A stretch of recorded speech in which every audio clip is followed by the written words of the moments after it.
जय जय रघुवीर समर्थ श्रीमत दासबोध दशक दुसरा मूर्ख लक्षण नाम समास चौथा भक्ती निरूपण नाम श्रीराम समर्थ। जय सद्गुरु। या समासामध्ये समर्थ म्हणतात, नाना सुकृतांचे फळ तो हा नरदेह केवळ, त्याही मध्ये भाग्य सफळ तरीच सन्मार्ग लागे। जय सद्गुरु। समर्थ म्हणतात, अनेक जन्मांच्या पुण्याचे फळ म्हणूनच केवळ आपल्याला या नरदेहाची प्राप्ती होते आणि त्यामध्ये सुद्धा फार मोठे भाग्य उदयास आले तरच तो मनुष्य सन्मार्गाला लागतो। त्या मनुष्याचे कर्म हे सत्कर्माचे होतात आणि सत्कर्माचे कर्म होण्यासाठी आपल्याला आपले भाग्य फार मोठे लागते। नरदेही विशेष ब्राह्मण त्याही वरी संध्या स्नान, सद्वासना भगवत जन घडे पूर्व पुण्ये।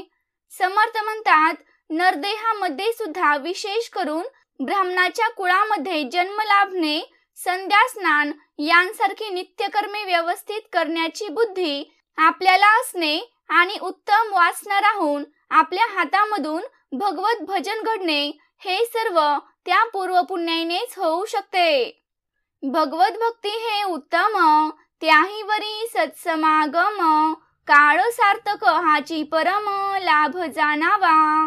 समर्थ म्हणतात, भगवत भक्ती करणे हे उत्तमच आहे आणि त्यातही संतांचा सहवास लाभून आपला जो काळ आहे तो काळ जर सार्थकी लागत असेल तर हा फारच मोठा आपल्यासाठी लाभ जाणावा।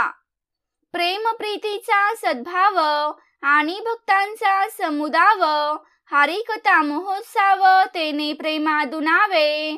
समर्थ म्हणतात, आपल्या हृदयामध्ये त्या परमेश्वराबद्दल विशुद्ध प्रेम भावना असेल आणि त्यामध्ये त्या भगवत भक्ताचा समुदाय जमून त्या महोत्सवामध्ये हरिकथा श्रवण घडले तर त्याच्या योगाने भगवंतावरील प्रेम अधिकच दुणावते। नरदेही आलिया एक, काही करावे सार्थक, जेणे पाविजे परलोक परम दुर्लभ जो। समर्थ म्हणतात, आपल्याला नरदेह प्राप्त झाला असता त्या नरदेहाचे सार्थक करण्याचा प्रत्येकानेच प्रयत्न करावा, म्हणजेच परम दुर्लभ जो परलोक आहे त्याची प्राप्ती होते। विधियुक्त ब्रह्मा कर्म अथवा दया दान धर्म, अथवा करणे सुगम भजन भगवंताचे।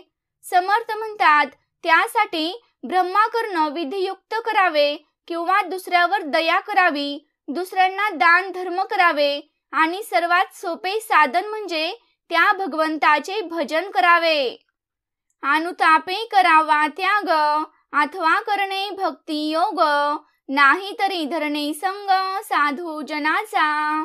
समर्थ म्हणतात, पश्चातापाने आपल्या संसाराचा त्याग करावा किंवा भक्ती योगाचे आचरण करावे, नाही तर कमीत कमी म्हणजेच निदान साधू पुरुषांच्या संगतीमध्ये तरी राहावे। नाना शास्त्रे धांडोळावी अथवा तीर्थे तरी करावी, अथवा पुरुषरणे बरवी पापक्षया कारणे। समर्थ म्हणतात, अनेक शास्त्रांचा सखोल अभ्यास करावा किंवा तीर्थयात्रा कराव्या किंवा निदान आपण केलेल्या पापाचा क्षय व्हावा, ते पाप नाहीसे व्हावे म्हणून उत्तम मंत्राची पुरश्चरणे तरी आपण करायला हवीत। अथवा की जे परोपकार अथवा ज्ञानाचा विचार, निरूपणी सारासार विवेक करणे। समर्थ म्हणतात, अथवा परोपकार करावा किंवा ज्ञानासंबंधी विचार करावा किंवा ऐकलेल्या निरूपणातून आपण सारासार विवेक ग्रहण करावा। पाळावी वेदांची आज्ञा कर्मकांड उपासना, जेणे होई जे ज्ञाना अधिकार पात्र। समर्थ म्हणतात, वेदांची आज्ञा पाळावी आणि ज्ञानाच्या अधिकाराला आपण पात्र होण्यासाठी आपले कर्ममार्ग उपासना मार्ग यांचे व्यवस्थित आचरण करावे।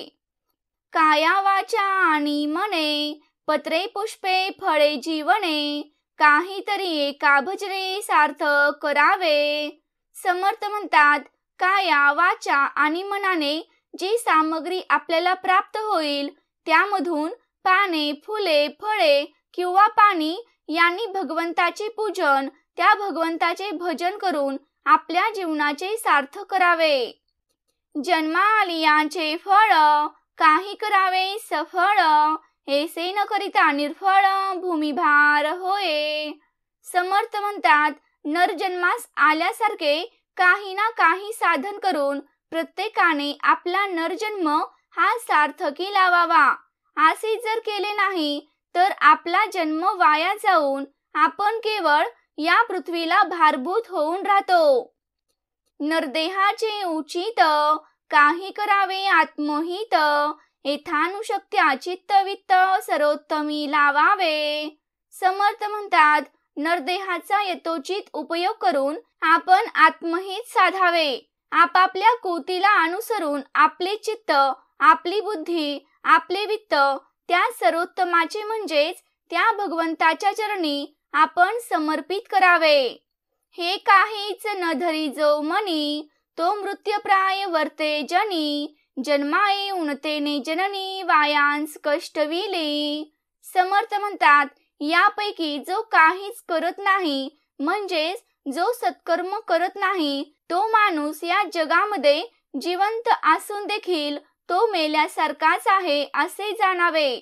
आणि तो माणूस जन्माला येऊन त्याने आपल्या मातेला उगीचच कष्ट दिले असे म्हणावे लागते. नाही संध्या नाही स्नान, नाही भजन देवतार्चन, नाही मंत्र जप ध्यान मानस पूजा. समर्थ म्हणतात, अशी माणसे स्नान करत नाहीत, संध्या करत नाहीत, भजन करत नाहीत, देवतार्चन करत नाहीत, मंत्र जप करत नाहीत, ध्यान करत नाहीत किंवा मानस पूजा यामधलं काहीच करत नाहीत. नाही भक्ती नाही प्रेम, नाही निष्ठा नाही नेम, नाही देव नाही धर्म अतीत अभ्यागत. समर्थ म्हणतात, ते मनुष्य भक्ती करत नाहीत, भगवंतावर प्रेम करत नाहीत, त्यांची कुठेही निष्ठा नसते आणि ते मनुष्य कुठलाही नेम पाळत नाहीत, देव नाही, धर्म नाही, भोजनाच्या वेळी आलेल्या अतिथीचा सत्कार ते करत नाहीत, तसंच अन्नदान करत नाहीत. नाही सद्बुद्धी नाही गुण, नाही कथा नाही श्रवण, नाही अध्यात्म निरूपण एकिले कदा. समर्थ म्हणतात, त्यांच्या ठिकाणी सद्बुद्धी नसते, उत्तम गुण नसतात. ते मनुष्य कीर्तन, श्रवण किंवा अध्यात्म निरूपण यांपैकी काहीच करत नाहीत. नाही भल्यांची संगती, नाही शुद्ध चित्तवृत्ती, नाही कैवल्याची प्राप्ती मिथ्यामध्ये. समर्थ म्हणतात, ती सज्जनांची संगत करत नाहीत, त्यांची चित्तशुद्धी होत नाही आणि मिथ्या मदामुळे त्यांना मोक्षाची प्राप्तीही होत नाही. नाही नीती नाही न्याय, नाही पुण्याचा उपाय, नाही परत्रीची सोय युक्तायुक्त क्रिया. समर्थ म्हणतात, ती न्यायाची चाड बाळगत नाहीत, पुण्य प्राप्तीसाठी ते प्रयत्न करत नाहीत, युक्तायुक्त क्रियेसंबंधी ते विचार देखील करत नाहीत आणि परलोकामध्ये उत्तम गती मिळावी यासाठी काहीच उपाय करत नाहीत. नाही विद्या नाही वैभव, नाही चातुर्याचा भाव, नाही कळा नाही लाघव रम्य सरस्वतींचे. समर्थ म्हणतात, विद्या, वैभव, चातुर्य, कला किंवा सुंदर सरस्वतीचा वांगविलास यांमधील त्यांच्या जवळ काहीच नसते. शांती नाही, क्षमा नाही, दीक्षा नाही, मैत्री नाही, शुभाशुभ काहीच नाही साधनाधिक. समर्थ म्हणतात, त्यांच्या जवळ शांती नसते, क्षमा नसते, दीक्षा नसते. दीक्षा म्हणजेच एखादे व्रत, नेम पाळणे, सज्जनांशी मैत्री यांसारखी शुभाशुभीची साधने त्यांच्या पाशी नसतात. सूची नाही, स्वधर्म नाही, आचार नाही, विचार नाही, आरत्र नाही, परत्र नाही, मुक्त क्रिया मनाची. समर्थ म्हणतात, पवित्रता, स्वधर्म विचार, उत्तम आचार आणि उत्तम विचार इहलोकीचे सार्थक करण्यासंबंधी किंवा परलोकातील गती संबंधी विचार ते मनुष्य करत नाहीत. आपल्या मनाला वाटेल त्याचप्रमाणे ते अनिर्बंध रीतीने जगत असतात. कर्म नाही, उपासना नाही, ज्ञान नाही, वैराग्य नाही, योग नाही, धारिष्ठ नाही, काहीच नाही पाहता. समर्थ म्हणतात त्यांच्या ठिकाणी कर्म नाही, उपासना नाही, ज्ञान नाही, वैराग्य नाही, योग नाही, धैर्य नाही. याप्रमाणे पाहायला गेल्यास त्यांच्यामध्ये कोणतेच चांगले गुण आपल्याला दिसून येत नाहीत. उपरती नाही, त्याग नाही, समता नाही, लक्षण नाही, आदर नाही, प्रीती नाही परमेश्वराची. समर्थ म्हणतात त्यांच्या ठिकाणी विरक्ती, त्याग, समानता, उत्तम लक्षणे, त्या परमेश्वराविषयी आदर आणि परमेश्वराबद्दल प्रीती या सर्वच गोष्टींचा अभाव असतो. परगुणाचा संतोष नाही, परोपकारे सुख नाही, हरिभक्तीचा लेश नाही अंतर्यामी. समर्थ म्हणतात लोकांचे गुण पाहून त्यांना संतोष वाटत नाही, परोपकाराचे सुख त्यांना तर माहीत नसते आणि अंतर्यामी आणि त्यांच्या अंतर्मनामध्ये हरिभक्तीचा लवलेशही नसतो. ऐसे प्रकारीचे पाहता जन, ते जितची प्रेता समान, त्यांसी न करावे भाषण पवित्र जनी. समर्थ म्हणतात अशा प्रकारचे लोक म्हणजे ते जिवंत असून प्रेतासमान अपवित्र समजावेत आणि पवित्र लोकांनी त्यांच्याशी भाषण देखील करू नये. पुण्य सामग्री पुरती, तयासीच घडे भगवत भक्ती, जे जे जैसे करीती ते पावती तैसेंची. समर्थ म्हणतात जर पूर्व पुण्याईचा संग्रह असेल तर त्या पुण्यवान मनुष्याकडूनच भगवत भक्ती घडते. ज्यांचे पूर्व कर्म जसे असते अगदी त्याप्रमाणेच त्यांना तसे फळ प्राप्त होते.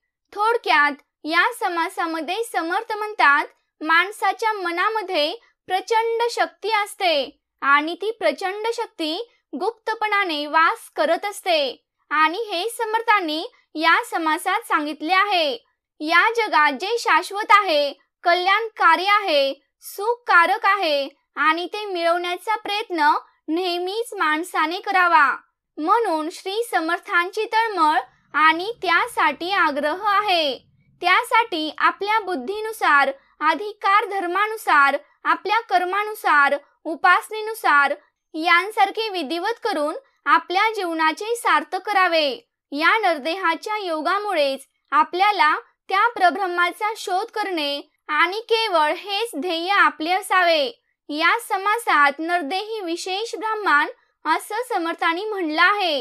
याचाच अर्थ परब्रह्म प्राप्तीसाठी सतत तप साधनेत रमणारा असा स्त्री पुरुषांचा मनुष्य देह आहे.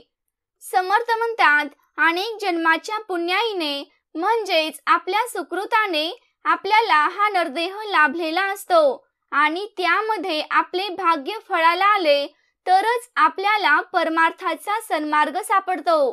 पुरुषाचे शरीर आणि त्यात ब्राह्मणाचे गुण, स्नान संध्या यांसारख्या धर्मकर्माची आवड असणे, सत्प्रवृत्ती आणि ईश्वराच्या भजनाची आवड याचा योग आपल्याला पूर्व पुण्याईनेच होत असतो.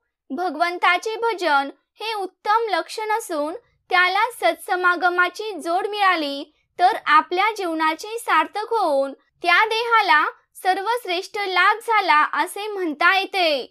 अंतःकरणात प्रेम प्रीतीची सद्भावना आणि हरिकथेच्या महोत्सवासाठी भक्तांचा समुदाय असेल त्यामुळे सर्वांचेच त्या भगवंतावरील प्रेम हे अधिक वाढते. नरदेह प्राप्त होताच तो अत्यंत दुर्लभ असलेला मोक्षयुक्त परलोक मिळवण्यामध्ये त्याचे कल्याण करणे किंवा सार्थक करणे असावे.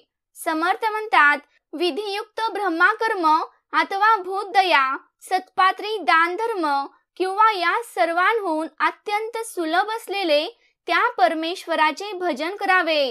अनुताप म्हणजेच पश्चाताप पाहून देहबुद्धीचा, आसक्तीचा त्याग करावा आणि भक्ती मार्गाचा स्वीकार करावा.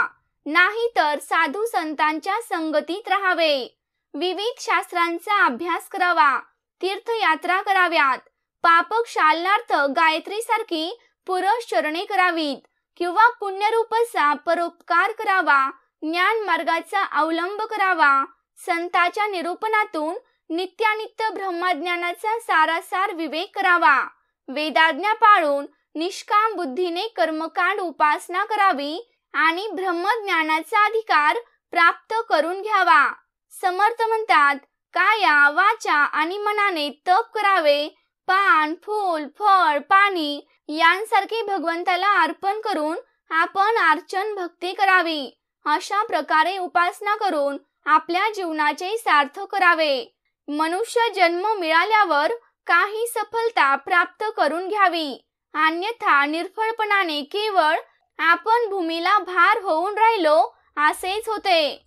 आत्मज्ञानाची प्राप्ती हेच या नरदेहाचे उचित साध्य आहे आणि त्यासाठी यथानुशक्ती आपले चित्त आणि आपले धन त्या परमेश्वराच्या सेवेसाठी उपयोगात आणावे. समर्थ म्हणतात, यातील काहीही करण्याचे ज्यांच्या मनात येत नाही तो या जगामध्ये जिवंत असून त्याच्या मातेला वेदनांचे कष्ट विनाकारण दिले असेच त्याचे होते. म्हणून स्नान संध्या भजन पूजन मंत्र जप ध्यान किंवा मानस पूजा यातील काहीच न करणाऱ्यांना मोक्ष लाभ होत नसतो. समर्थ म्हणतात, भगवंताची भक्ती किंवा त्याविषयी जिव्हाळा नाही, ईश्वरावर निष्ठा नाही, नित्य नेम नाही, देवधर्म नाही, अतिथी अभ्यागतांचा आदर सत्कार नाही, सद्बुद्धी नाही, आपल्याकडे सद्गुण नाही, हरिकथा किंवा वेदांत श्रवण नाही, अध्यात्म निरूपण श्रवण नाही, सत्संगती नाही, चित्तशुद्धी नाही, मस्ती किंवा मिथ्यामदामुळे कैवल्य प्राप्ती होत नाही, न्याय नीती पुण्यकर्म आणि युक्तायुक्त म्हणजेच योग्य अयोग्य याचा यथार्थ निवाडा आपल्याकडे नसल्यामुळे आपल्याला मोक्ष मार्ग सापडत नाही. विद्या नाही म्हणून वैभव नाही, चातुर्य नाही, कला कौशल्य किंवा रम्य सरस्वतीचे लाघव यांचा लाभ नाही म्हणून मोक्ष प्राप्ती नाही. समर्थ म्हणतात, शांती क्षमा दीक्षा म्हणजेच व्रत मैत्री शुभाशुभ विवेक आणि साधना यांसारखं काहीच नाही म्हणून मोक्ष नाही. पावित्र्य किंवा स्वधर्माचरण नाही, सदाचार नाही, सद्विचार नाही, इहलोक परलोक यांपैकी काहीच नाही. मन मानेल तसं सैराट वर्तन करणारे म्हणून मुक्ती नाही.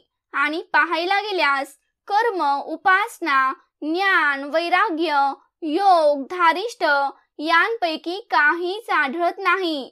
उपरती त्याग समतादी उत्तम लक्षणे नाहीत. त्या परमेश्वराविषयी आदर नाही, प्रेम नाही, यापैकी काहीच नाही.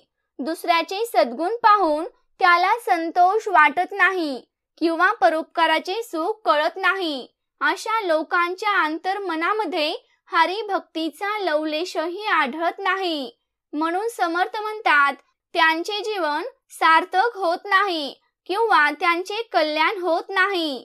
अशा प्रकारच्या माणसांना पाहून ती जिवंत असली तरी मेल्यासारखीच आहेत असे दिसून येते. अशा लोकांशी सात्विक पवित्र विचारांच्या लोकांनी संबंध ठेवू नयेत. ज्यांच्यापाशी पुरेशी पुण्य सामग्री नसते त्यांनाच भगवंताच्या भक्तीची ओढ निर्माण होते. ते जसे वागतात तसेच त्यांना फळ मिळत असते. म्हणून आपल्या हृदय शुद्धीसाठी आपल्या मन शुद्धीसाठी आपल्या अधिकारानुसार आपल्या बुद्धीनुसार आपल्या कोतीनुसार कर्म उपासना भक्ती भजन करावे. इति श्री दासबोधे गुरु शिष्य संवादे भक्ती निरूपण नाम समास चौथा. जय जय रघुवीर समर्थ.